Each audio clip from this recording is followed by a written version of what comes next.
communicating with executives, supervisors, and managers, selling your idea up the chain of command. My name is Megan Pleasant, and I am the Marketing Content Specialist at GovLoop. If you're just coming in from the lunch keynote, I hope you enjoyed it. I hope you got a chance to get something to eat and stretch your legs. You're all refreshed now. That's good because we have so much content for you this afternoon. I can't even wait. So let's get into this session. Since none of us are the head honcho that are in charge of this entire organization, I know I'm not, we all have to advocate for our ideas to someone above us in the org chart, and that can be kind of difficult and sometimes intimidating. So today, our experts are going to share how you can better communicate and pitch your ideas to executive and senior staff. But first, of course, as always, we have our housekeeping reminders. So stick with us for just a minute and we'll get to the good stuff. If you're on Twitter, we would love to know what you learned. Use the hashtag NextGenGov to share your takeaways because I know there are going to be some. We also have some great additional resources available for you to download, so don't miss out on those. They're on the right-hand side of your console. That includes this very slide deck with all of its takeaways, so just make sure to check that out. And we hope you don't have any technical difficulties, but if you do, send us a message in that little Q&A portal. Our colleague Blake will go ahead and take care of that for you, so no need to worry. And we have an open chat available for you today, so don't be shy. We want to hear from you. You can put questions in there, comments, whatever you like. And if you miss a few tidbits, don't worry about that either. We're going to email you this entire thing tomorrow, so you can look forward to that as well. And let's talk about our CPE info just super quick. We're giving out 1 CPE credit for your participation in today's session. So there's 3 things you need to do in order to earn that. First, you have to attend the live training. Check mark, you're already doing that, you're good to go. Take all of the polls, we're gonna push those through shortly. And don't forget to fill out the post-CPE evaluation to obtain that credit. That's very important. You can find that information in the resource module on the console or in the resource center in the main event. And all of those CPEs are gonna be emailed to you, so look forward to that. All right. Well, let's get to the good stuff. Let's meet our speakers. We've got today Elaine Ho, who is the Chief DEIA Officer at NASA. Hello, Elaine. We've got Victoria Bowens, Director of Diversity and Inclusion Outreach and Strategic Engagement, Office of Force Resiliency, Secretary of Defense for Personnel and Readiness. Hi, Victoria. And we've also got Kevin M. Coleman, who is the founder of KMC Empowerment LLC. So welcome to all of you, and let's get into the good stuff. So let's go ahead and each of you lay the groundwork for me. So tell me a little bit about your role in government and how you got there. Let's start with you, Kevin. How did you get to the point where you are? Wow, thank you so much. I am so happy to be here with the esteemed panelists as well as yourself. And let me tell you a little bit about me. I served in the military for several years.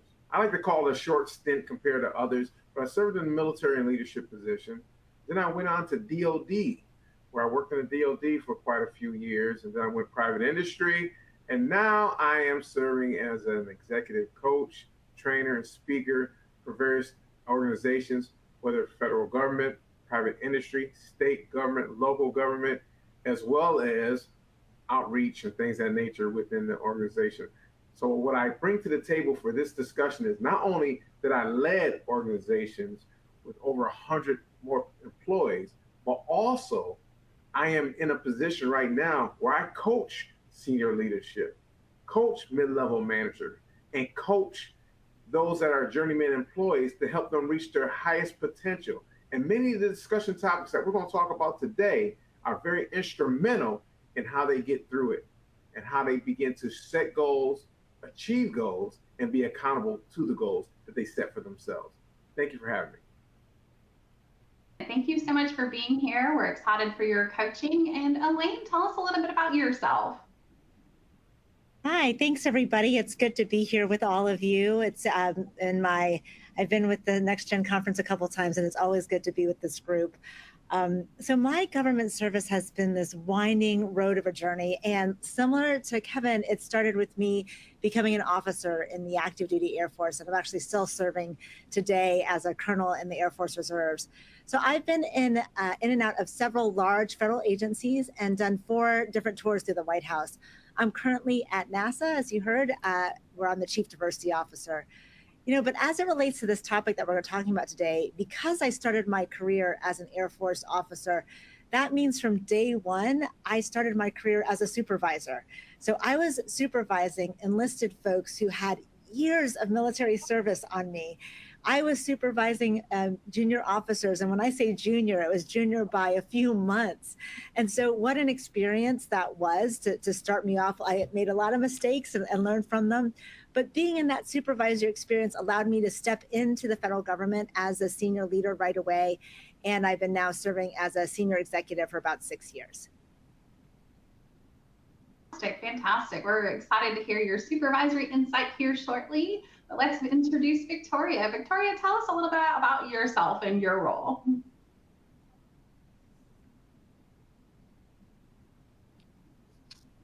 Can I get a thumbs up? We can hear you. We can hear you. Tell us a little bit about yourself and what your role is today.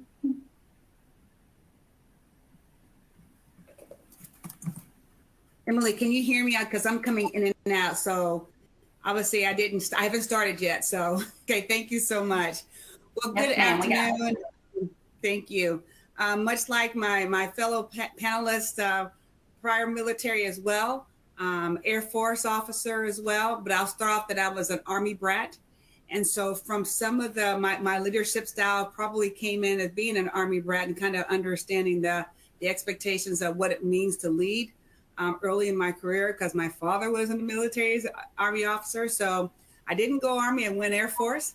That was the better fit for me. So I started off early as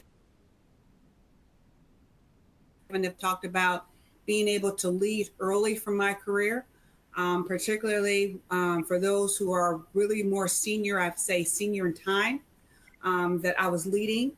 But from the standpoint of having those opportunities early in my career, I moved, I can probably say the number of jobs I have, probably I can say double digits, between 15 to 20 different jobs in my career. And they were all progressive, and not all of them were, I would say, some were lateral and some were certainly progressive. And so in those particular jobs, I got an opportunity to really learn and lead differently, from not only from working with military, but also civilian alike. I was served 27 years and had many different opportunities to serve at all, the Joint Staff level, the Office Secretary of Defense, and deployed a couple times. And so when you're talking about States, but internationally, that taught me a lot about the different cultures and understanding, the different backgrounds of individuals early in my career. So now that I am no longer, I would say you're always military, but I retired, so now I'm in the civil service. In this capacity, I've been able to leverage and hone the skills that I've had and propelled me to be in a lot of leadership positions where I served at a director's level and at a military service and the Office Secretary of Defense, and had the opportunity to not only advise senior leaders from where I sit, but also influence and shape policy. So again, I look forward to this conversation, and thank you again for allowing me to participate in today's panel. Perfect. Yeah, we look forward to your insight from both the civil and government aspects. So let's go ahead and push through our first poll before we get started with those questions. So just to remind everybody, once that poll comes up, you will need to click the submit button after you make your selection, and that will help it go through, and that will count towards your CPE. So don't forget about that. So let's start with our first poll here. And that is, are you intimidated to bring new ideas to your direct manager? Yes, no, somewhat, or depends on the supervisor. So we'll give you a minute to go ahead and answer that question while we have that poll going. Have any of you been intimidated to bring new ideas? Let's start with you, Victoria. Have you ever been intimidated to bring new ideas to your manager? So it all depends. I've never been shy about bringing my full leadership perspective. I think something about being in the military, if it's not illegal and unethical, and how I approach the leader, it depends upon their ability to receive maybe something that maybe they didn't want to hear. And so I had to kind of prepare and couch my ask a little differently. So I've never been afraid to ask the question, but I certainly was prepared before I asked the question to ensure I knew what kind of leadership style that I was embracing on, and making sure that however I was going to approach it, sometimes I could bring my full authentic self, and sometimes I had to show the softer side of myself. Definitely, definitely. How about you, Elaine? Have you ever been intimidated? You know what? I have actually, and there's a story I'd like to tell you. There was a period of time that stands out to me when I was the first rotation in the White House, and I actually had 3 different supervisors at the same time. And one of the supervisors was Michelle Obama's chief of staff. So I was in the end of the Obama administration, and it was Michelle Obama's chief of staff to lead a initiative that the First Lady really was focused on. It was called Let Girls Learn. It was on girls' education. And her chief of staff, she could be scary. I mean, she wasn't mean, but it was just that she was no nonsense. And she had this incredible ability to engage with you at this high level strategy, but then turn around and drill you about the details, pepper you with questions. So she was super smart, but she could definitely be intimidating to brief. And so I worked with her over the course of a year. And what I learned was the best way to get through a briefing with her was to be prepared. Certainly learning her style and trying to, kind of expect the unexpected, but it's to be prepared. And I had to be sure when I was walking into a briefing with her that I had to make sure I covered all angles that I could think of. I had to know that topic inside and out. And I even knew I had to prepare on other topics, related topics, that maybe not the one at hand. But it was nerve-wracking in the beginning, but I have to say I learned a ton from that experience, and I learned a lot from her as a leader. But that one certainly stands out of my mind as a distinct memory. Absolutely. I would just be covered in sweat with all that pressure, but it sounds like you had it handled. How about you, Kevin? Have you ever been intimidated about your new ideas? Well, I have been. I've been in a situation before where, and I don't want to sound like a downer, but I've been in a situation before where I worked with a leader who displayed a microaggression towards me. And we all know that microaggressions, you have macroaggressions, you have micro assaults, you have even micro insults and micro invalidations. But in this particular case, I suffer from a micro invalidation where the supervisor said something to me in an intimidating way that made me feel invalid. In fact, the supervisor said, "Don't wear your heart on your sleeve," when I told him it bothered me. So what I had to do was do my due diligence and find out how can I best communicate with that leader in a positive and effective way. And the way I did that was not just look at their leadership style, because I know we talked a little bit about leadership style, but looked at how can I speak to that individual the way they want to be spoken to. And that comes from DISC, D-I-S-C. Some of you may have taken DISC, some of you may not have. And what I've noticed through providing DISC assessments to senior leaders as well as all type of leaders is when you look at the style of someone, you're not just speaking to them the way they want to be spoken to, but you're speaking to them in the way they want to be communicated with. That person that I had that issue with was a very D-type personality. They're very direct. They're very straight to the point. They want results oriented. So the way I spoke to the individual was very direct, in a really not aggressive, but a very assertive way. And then I got my point across, and they understood it much better. So sometimes not only knowing their leadership style is critically important, but also knowing how they want to be communicated with is critically important as well. Because many times with microaggressions, people don't mean to do it. They don't know they're doing it until you bring it to their attention. I'm glad you found a solution that worked for you, and hopefully that works for some of our other audience members, because that is difficult to have to handle. So let's go to our poll results here, and we'll push that through. And it sounds like, wow, I'm kind of surprised. So it seems like it depends on the supervisor, and most people are saying no. So we got a lot of people in here who are pretty confident in their ideas. So that's exciting. But we definitely have some folks who, I know, yeah, bravo to y'all. That was wonderful. So we definitely want to cover a lot of the questions that we have in here for some of those other folks who might need a little help with communication. So let's start off with, what makes communicating with a supervisor difficult? What do you think is one of the main challenges? And I will start with you, Elaine. Why do you think communicating is difficult? I think what makes communicating with a particular supervisor difficult is when a supervisor or a leader isn't clear and consistent about their expectations.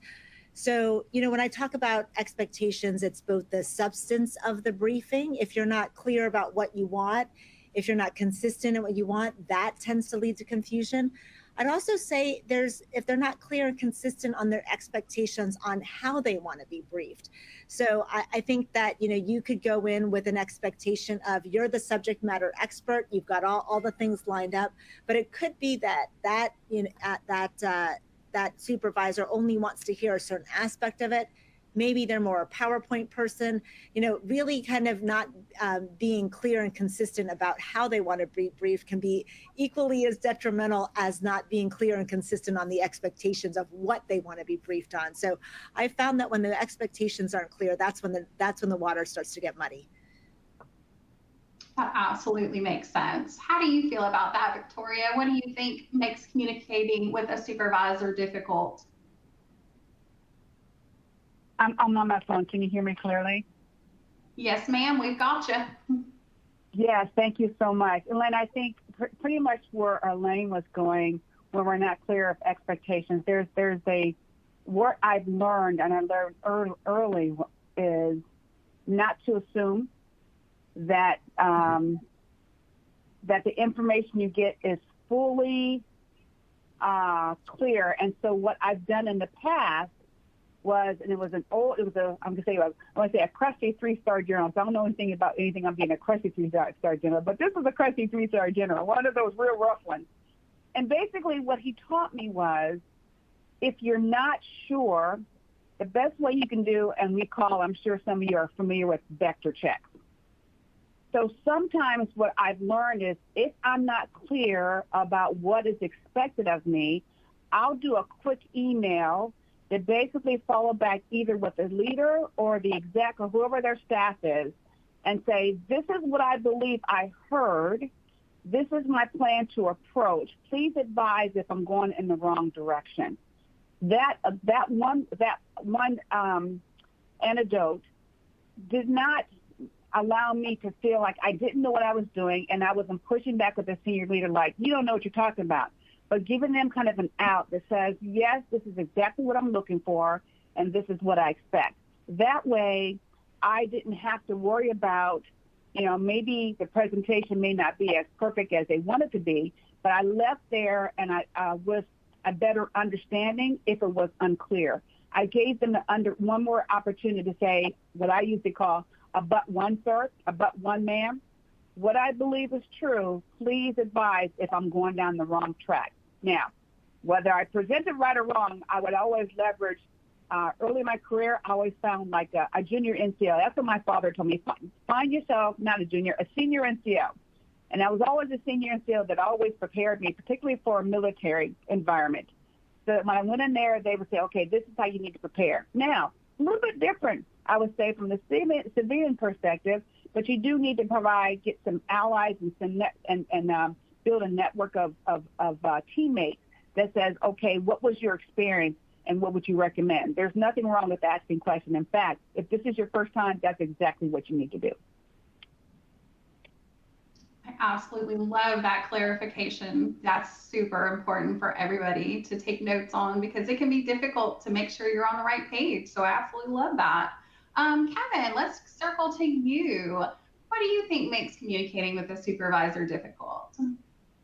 I think what makes it difficult, first of all, I want to thank both panelists because they gave great explanations as to what makes it difficult, but I want to expand upon that. When we talk about the difficulty of having communication with senior leaders, sometimes it's simply about communication styles. How are you speaking? You need to know your audience first and foremost. Know what their likes are. Do your due diligence to find out more about the individual you're speaking to make it more natural and flowing. And also, I go back to this just for a little bit here, because if you know that someone is a D-type personality, they're very direct, results-oriented, so they want to receive information like that. If you go to someone that's more I personality, they're more intuitive. They like to have more interaction, conversation. They're conversational. And then you go to someone that's an S that's more steady and more, they're softer in the way they approach. They want to know about harmony and team building and things of that nature. And then the C-type personality is someone that's more compliant, where they want to know the details, graphs, figures, as much detail as possible. But when you understand their communication style, you can convey information to them in a way that they want to digest it. And then also we need to remember one other thing that's critically important when you're addressing senior leadership, mid-level managers, or supervisors. You need to realize, and it's something that was pointed out earlier by one of the panelists, there's an important thing called, write this down everyone, a read ahead. A read ahead. A read ahead is a short information, details about what you're going to talk about in your discussion with them. Also, what are the main objectives that you're trying to achieve there. Also, you need to have in there who will be the stakeholders in the meeting and what are some desired results. It don't have to be long. It can be straight to the point. And then once you do have that conversation, once you are finished, remember to do the return, do the loop. So you need to close a loop on the conversation as well. Not to only have the read ahead, but also have the importance of the recap and closing the loop of the conversation as well. That's when you point out, this is what we discussed. Here are the results. Here's the next step. Here are some actionable items that we need to achieve. Those are critically important. I hope that helps. Love that idea of a recap. And I also noticed that somebody put a DISC assessment in the chat. So thank you, Mark. If people want to look more into what DISC is, that'll be really helpful for them. As far as how can you better prepare yourself? I know that people really want to go into one of these chats and have themselves in order. So how can you better prepare yourself when you're talking to your supervisor? And is that preparation a little bit different depending on the level of who you're speaking with? Let's start with you, Kevin. Okay, how do you prepare yourself? The way you prepare yourself is critically important. And the first thing you need to remember, when you have conversations with senior executives, you need to look at, I want you to write this down because I provide training on this and everything. So I want you to do the three P's of communication to C-suite and senior leaders. The first P, you need to plan. And what I mean by plan is not just simply, just writing down what you want to say, but you need to know your audience. Define the objectives that you want to achieve within the conversation that you're having with them. And then you also need to think about anticipated questions that may come up. Yeah, that's part of planning. Thinking about what are the questions that may come up from these senior leaders once I'm having these conversations. And then you gather information, relevant facts, also supporting notes. And then you structure your briefing in a way that will be clear and concise. And there are certain ways you need to structure briefings when you're talking to senior level, mid-level managers, and journeyman employees. You need to realize that you need to be very high level and strategic in your approach with senior executives. They don't have a lot of time to go through a whole bunch of minutia. You need to have your slides very clear, very concise, graphs. And then you also you can't have a bunch of bullets on there because they don't have time to read. Know your stuff. So that's the plan portion. The next P, we're talking about prepare. And when I'm talking about prepare, and everyone please write this down. When I'm talking about prepare, that means you need to document, record yourself giving a presentation. Yes, give yourself the presentation in the mirror. Give yourself a presentation around some colleagues that you trust. And also videotape yourself, record yourself, see how you sound, how you're delivering. And when you are doing that, you think about the visual aids you need to have with you as well. And then last but not least, the first P was plan, right? The next P was prepare. The last P is critical, perform. Yes, this is a performance. Some people don't want to say it that way, but when you're standing before leaders, you are performing for them. You are showing them what you have, what it takes to deliver the information for the organization so they can have the value, so they can reach the mission statements that they want to achieve. So when you perform, you need to start with confidence. Have that confidence, be clarity of the message, have no jargon or things like that, using acronyms unnecessarily. Also, remember the key message that you want to convey to them and what type of takeaways you want to have from that message. Those are three, at a very high level, ways to prepare yourself for that conversation. What I say, plan, prepare, and what else? Perform. Put that in chat, everyone. Love that. I never thought about videoing myself. What an excellent tip. Victoria, how about you? How do you think that our audience can better prepare themselves when talking to a supervisor? Now, this is great. Kevin, thank you so much for the 3 Ps. And I'm gonna flip it up a little bit because I live with a couple millennials. And one of the things that I learned is some millennials, I want to say millennials, I'm going to say those who are tech savvy. Don't go in with your phone and call yourself taking notes. I'm just going to put out the old school. I'm just going to put it out there unless you just have a photographic memory and you don't need to take notes. But the worst thing you can do is at least not look the part, whether you take notes or not. And I think Kevin is really, he pointed out there, write it down. I realized early in my career that at least my father would tell me that, write it down. I'm like, I got it, no problem, I got it. And then when I walked out, I'm like, what did you say? I didn't get all the points. And so there is value, and I understand the technology, but there is value of writing it down so that you can see it, so you can remember it. And like I said, unless you have a photographic memory, you don't remember everything. I will tell you, once you're in this space, you become a leadership position, the last thing you want to do is have to remember everything. Just write it down.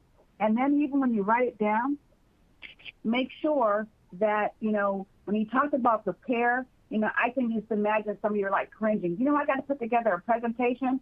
What they're looking for, what I found is, if it's more than one page, you've got too much on it.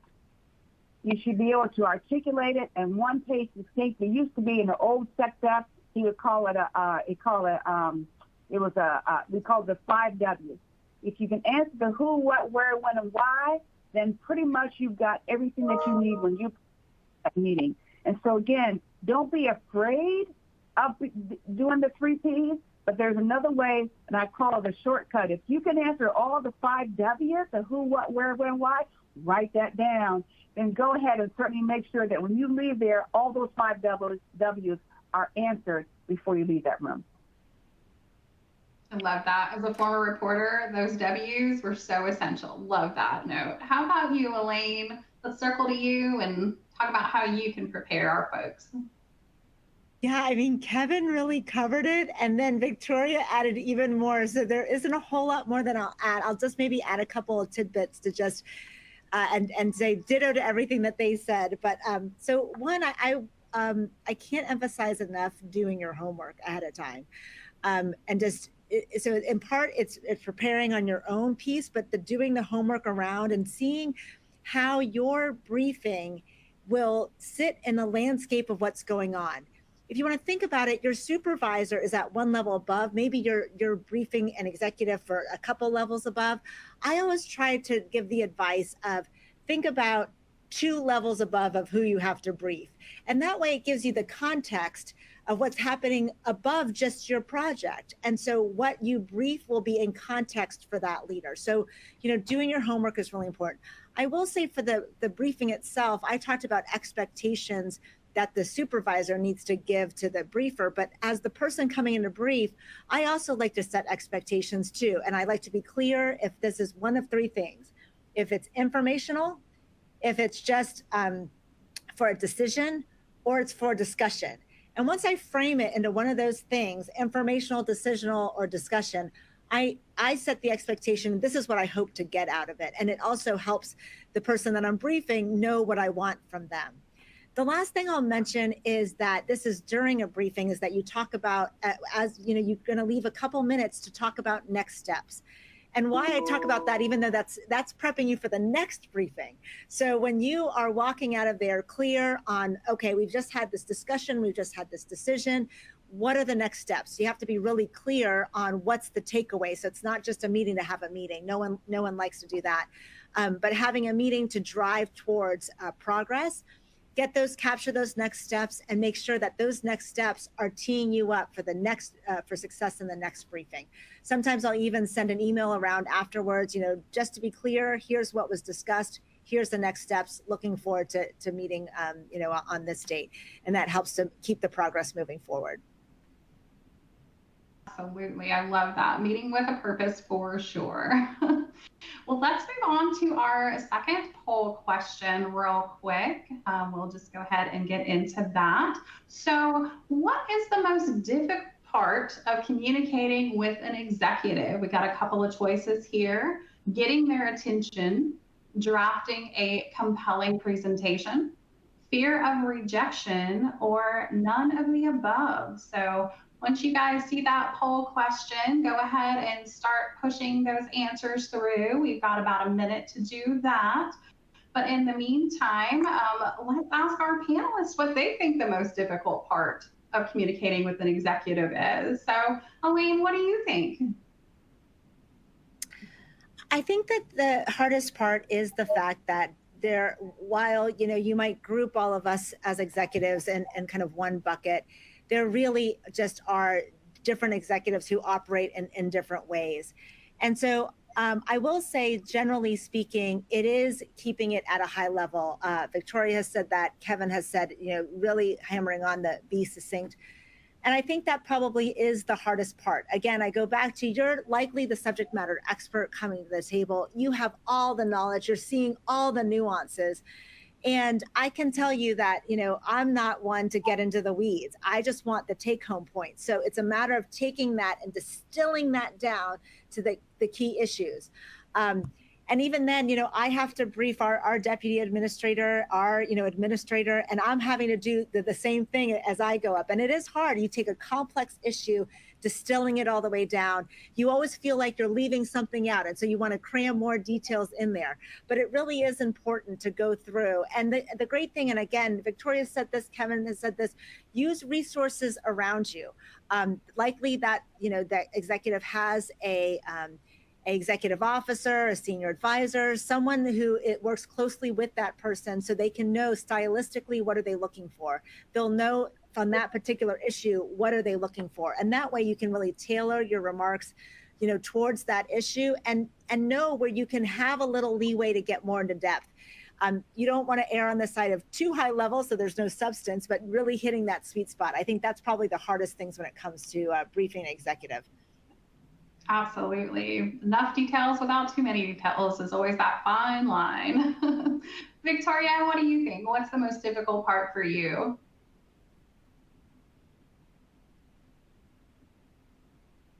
So really, I think pretty much Kevin and Elaine had articulated that the most difficult part for communicating with executives is if I'm not familiar with their priorities. And or if what I'm bringing forward to them may not be a priority. And let me couch that. Let me couch that from the standpoint of, like, for today. We are in a situation where I would just say from the SecDef. So what I may think is important to me may not necessarily be something that's not important to them right now. So it's never a no, it's just a not now. And so sometimes you want to communicate something to senior leaders, but they have other priorities on their plate. And so timing is really critical when you want to commit something. If it requires an immediate decision on that, from whatever you're bringing forward, that will be critical on the timing you communicate that information. If it's dealing with mission issue, then it's timing when you communicate. So sometimes you may want to communicate to your executive leaders because it's important to you, which doesn't mean it's not important. It may not be the right time to bring that particular point forward. So be very cognizant of the timing when you communicate with the senior leaders, and to ensure that it kind of fits in the priorities for that moment, particularly for an intense moment. Like I say in DOD right now, there's a tense moment, and what I'm thinking, we need to move forward. This is important. We need to communicate it. So everybody got to understand that there are certain hierarchies of importance, and so part of that is being cognizant of the level of importance and the prior to time when you want to communicate whatever issue or whatever information you want to provide, unless that's something that they ask for. And timing is, don't wait. You give yourself 72 hours. If they say 48 hours, have it ready in 45 so that they can have it quicker. The sooner they can get it, the faster they can make a decision. So the key is always timing. Absolutely, that definitely makes sense. We've got about 48% of our attendees who have answered the poll, so be sure to click, and we will get a quick answer from Kevin on this and move on to our next question. What do you think, Kevin? Well, first of all, I love the comments of both panelists. And we need to also remember, sometimes we look at what to do so much, but we also need to flip the script.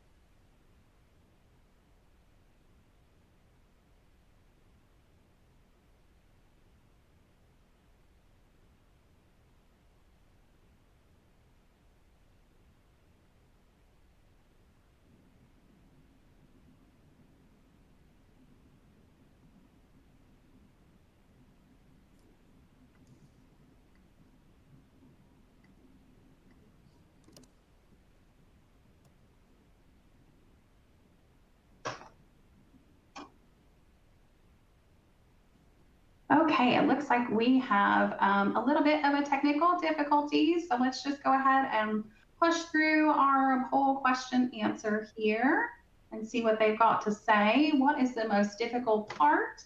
It looks like getting their attention is definitely the top answer for y'all, and then drafting a compelling presentation follows that up.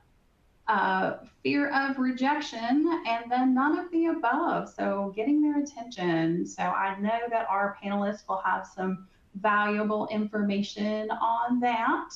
It looks like Victoria, can you hear me? Yes, I'm back. Okay, perfect. Well, Victoria, we've got Elaine back as well. Perfect. Let's move on to another question. We've got a question about feedback. So how can you get feedback from your managers? You've made that presentation, you've done your due diligence, and you want to know what they think. What's the best way to get that feedback from your managers? I just outright ask them. You know, no news gets better with time. And so, or no, say, if news doesn't get better with time. So if it's good feedback or bad feedback, any feedback is good. And so if you want to know, just ask them. You may, if you don't want to hear from your supervisor, if there's other folks who are there, ask maybe other individuals, how do you think that went? How can I do better? Did I miss a point? Did I miss anything? And so it's always key to just ask them right up front. Did I meet your expectations? Did I miss anything? Do you need anything further? So that's the best way of getting it, particularly immediate feedback. That way you can go back, regroup, and move forward. And one thing I learned is I don't take pride in authorship.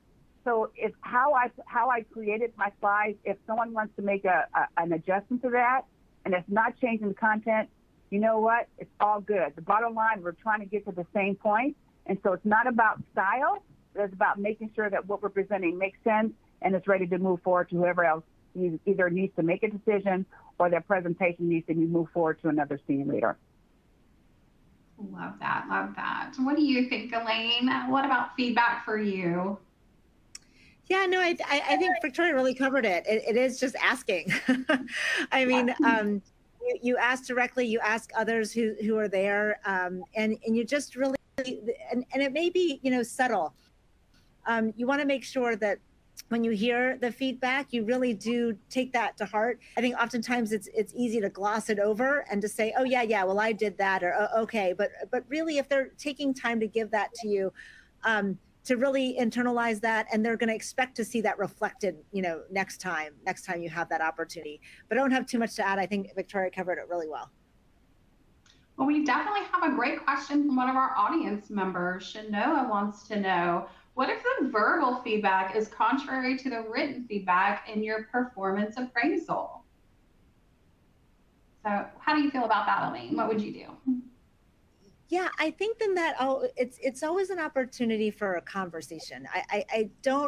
I think we've all been kind of on the receiving end from a supervisor where we're getting mixed messages. This question in particular is talking about a performance appraisal. But I think whenever something verbal doesn't line up with what is written, something has been lost in communication there. And to me, one of the best ways to do that is to, instead of, it's easy to jump to conclusions, especially I think if there's kind of some background noise or some previous baggage, but to enter into that conversation, assuming best intent, and have a dialogue. Approach it with an attitude of more of curiosity, with the point of can you help me understand how to reconcile? When it comes to performance appraisals, they are sensitive. And I think knowing that, how you react and how you respond to that, and having that self-awareness is really key, because it's easy to get very inflamed when it comes to something like that. Especially, I'm going to assume maybe the performance appraisal was not as positive as the verbal. I'm going to infer that from the question. So just kind of having some self-awareness, approaching it with assuming best intent, and engaging in dialogue, hopefully will get you that honest feedback and start to reconcile the two. That definitely makes sense. Victoria, did you have any follow-up with that? I do. And I learned early that, or maybe after a couple of iterations, that other people know me better than me. And so I assumed when it came down to, say, my performance appraisal, that they were going to showcase and articulate me the way I saw myself. And it wasn't anything intentional in a negative way. It was the fact that maybe my supervisor was supervising so many people that they just may have missed something. So this is what I offer a thought for those who are looking, waiting for feedback. The best feedback and the fast content is if you provide that to your supervisor. Don't let the supervisor do all the thinking for you.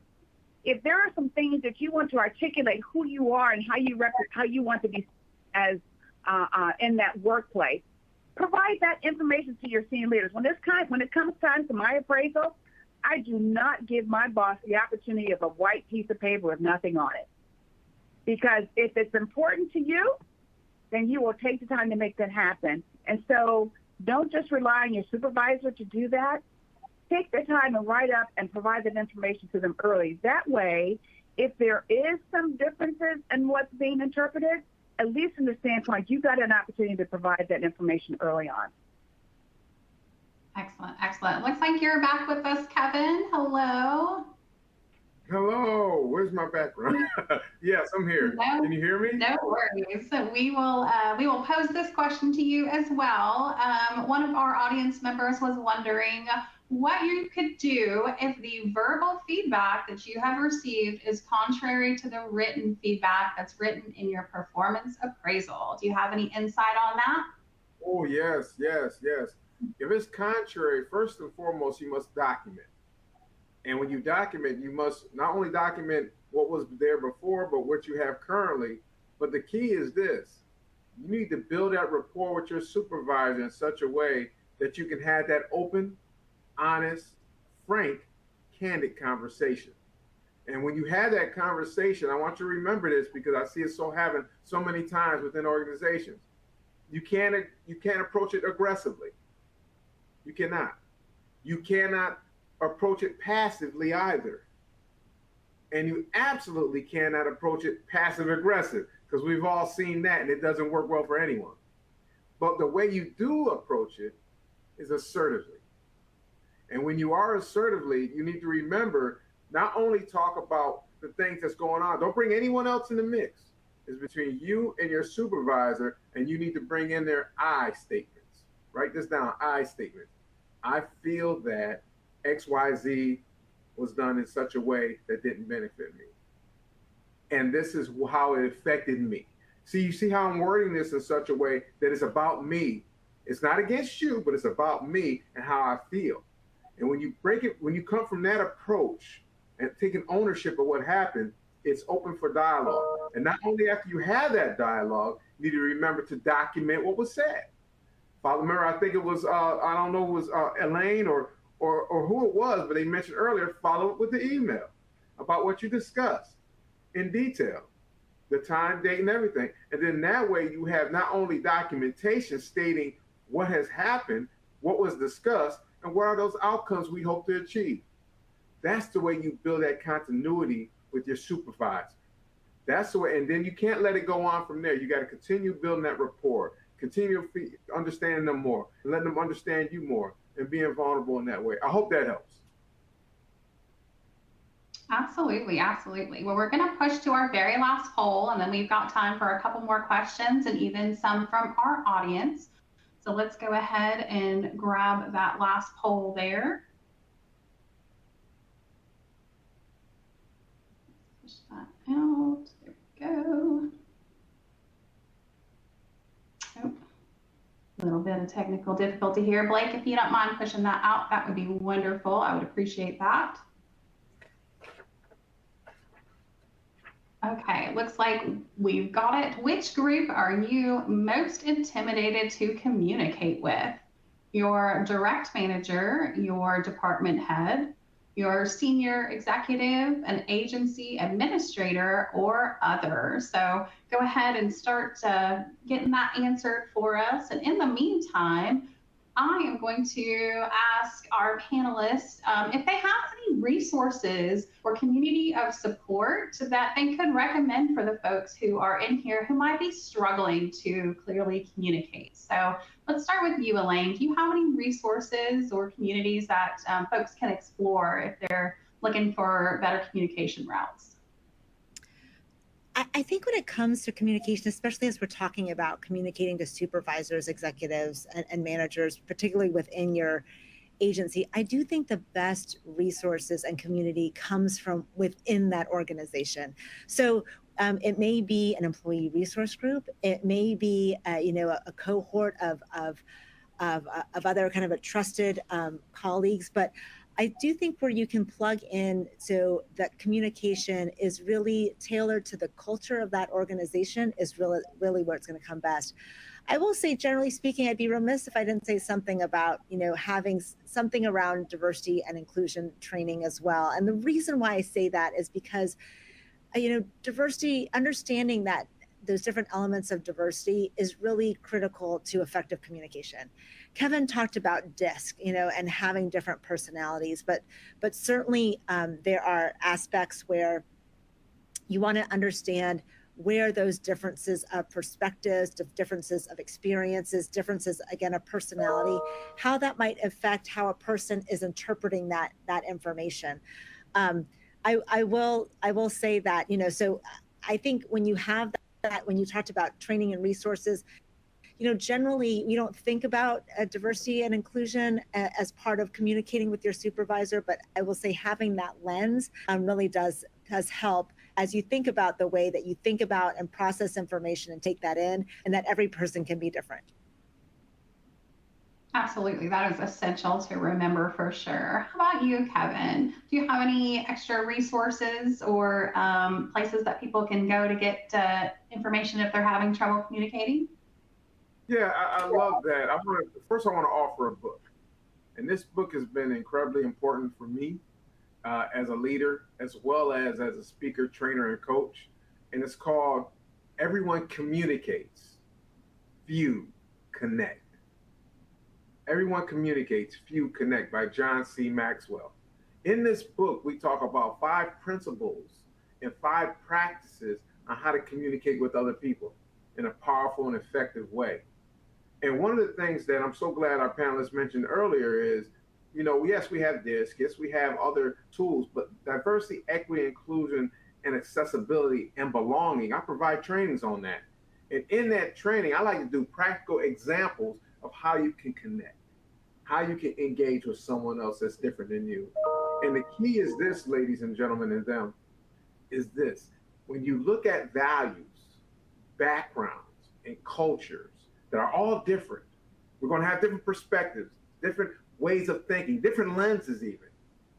But the key is to find common ground. And when you take diversity, equity, inclusion, accessibility, and belonging trainings, whether with me or with anyone else, you can begin to start finding that common ground and how to communicate with people in a powerful and effective way. I love that. Everybody has common ground, and I love the idea of finding it to make your career a little more smooth. So we have time for just a little bit more here. So I wanted to flip it over to one of our attendee questions. How do you deal with a supervisor who feels your opinion doesn't matter? I'll start with you, Kevin. Wow. Yeah, sometimes you run into individuals that may seem like they don't feel that you add that value that they're looking for.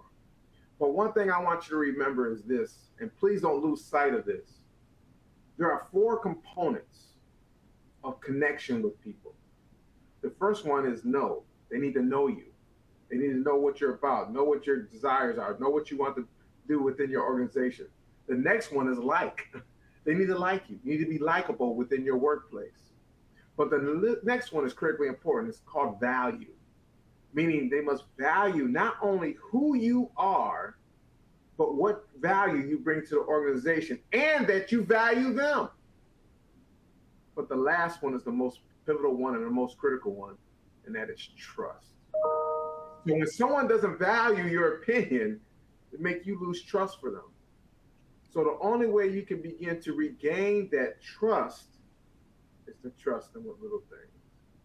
Begin showing yourself the person that you are within the workplace. Continue doing the great work you're doing. Continue to put your best foot forward. Continue doing the extra mile. And continue to build that bridge with that individual so that they can begin to see you in a different light. And if all else fails, own where you're at and begin to look elsewhere where you are valued, where you are liked, where you are known, and where you can find trust. Excellent, excellent advice. Victoria, if you're there, I would love to hear from you about this. Yes, I mean, this one is, wow, a really sensitive one. I've had many vulnerable states in my career where sometimes, leadership and leaders, we just don't click. But one of the things that, and I think Kevin was, you stated very clearly, Kevin, is that stay focused, stay authentic and true to who you are. But I would not necessarily put as much energy into that specific relationship unless that leader has a significant impact on your career. And I just put that out there because there are others, not one person has impact on your total career. They may have a portion of it, but there are others. And so I want to share with you a term that I use. I call it the power of the ships. And this is what I would ask for you to expand and to think about. And my power of the ships are allyship. Who are those allies out there that you can talk to help you, maybe from the standpoint, understand how to work with a leader who may not necessarily embrace the things that you bring to the table? Mentorship. What kind of mentorships or mentors can you seek out to do a self-reflection that says, how do I deal with that? Because this is also an opportunity for you to grow, to really know who you are is because you're going to be faced with this probably more than one time in your career, hopefully not, and how you deal with that and who you lean on to help build yourself to address that is really key. So the power of the shifts are finding those different fellowships, finding allies, finding mentorship. The other way of communicating, I offer a tool for better communication, is I was in Toastmasters. And sometimes through the Toastmasters, you can learn from others that says, okay, how do I communicate and how do I say certain things when I'm dealing with this situation? And I think where Kevin was talking about understanding and practicing the I feel, I believe, it may not be accurate, but I believe this is what I need. And so that through Toastmasters can help out for sure. But stay focused on what you're doing, bloom where you're planted. And if in fact it doesn't work out, there's nothing wrong with moving on, because sometimes you may not be at the right place and you may have to move on to somewhere else where you can bring your full authentic self to the workplace, and that's okay. And it's all right. You just have to stay focused on what you need to do and stay focused on why you were there and what's your purpose and what value you bring to the table, the value you know. But find those shifts to help build yourself as an individual, for your perfect personal life as well as your professional life. Absolutely. Elaine, did you have any follow-up thoughts on that? And unfortunately, we are almost out of time, so let's go with you and then we'll wrap up. Yeah, and I'll keep it short because I'll echo again what Kevin and Victoria has said, but I also add kind of the flip side of, yes, stay true to who you are, and but I also think it's a time for that self-awareness, self-reflection piece. When someone isn't valuing you, sometimes ask the question why and what you could do to add value. I think that right now, and if any of you are in the federal government space, absolutely there are some changes that are happening right now at your agency. Obviously what's happening on the Hill is impacting us in a very real way. And so as you look around, how is it that those landscape shifts are changing what you perceive as value? Maybe it's changing what your supervisor perceives as value. And so kind of taking a step back to say, this is, when you think, well, that person isn't valuing me, think about what is it that I can do to add value, knowing that there may be some changes out there. So sometimes it is one of those things where you just need to, step out because it's not the greatest of situations. Other times, if you're able to get some perspective and get some insight, it could really change the dynamic. And, of course, engaging with that person to really get to the heart of it also helps too. Amazing. Thank you all so much for your perspective. I hate that we have run out of time because you all have offered so much valuable insight to our wonderful audience here, but we definitely need to wrap this up. So before you log off, thank you to our 2023 NextGen Partner Alliance for helping out with our summit today and allowing us to put this on. Absolutely, we love them. What's next? So we want you to fill out your CPE evaluation. Do not forget about that. If you haven't already, check out the exhibit hall. We've got a lot of booths and resources for you there. And don't forget, we have our closing keynotes at 3 p.m. Eastern. You can access that session through the conference hall in the main environment. Before we go, I want to thank Kevin, Elaine, and Victoria for being with us today. Really appreciate it. And thanks for this amazing session. Thanks, everybody. Take care. Thanks. Thank you.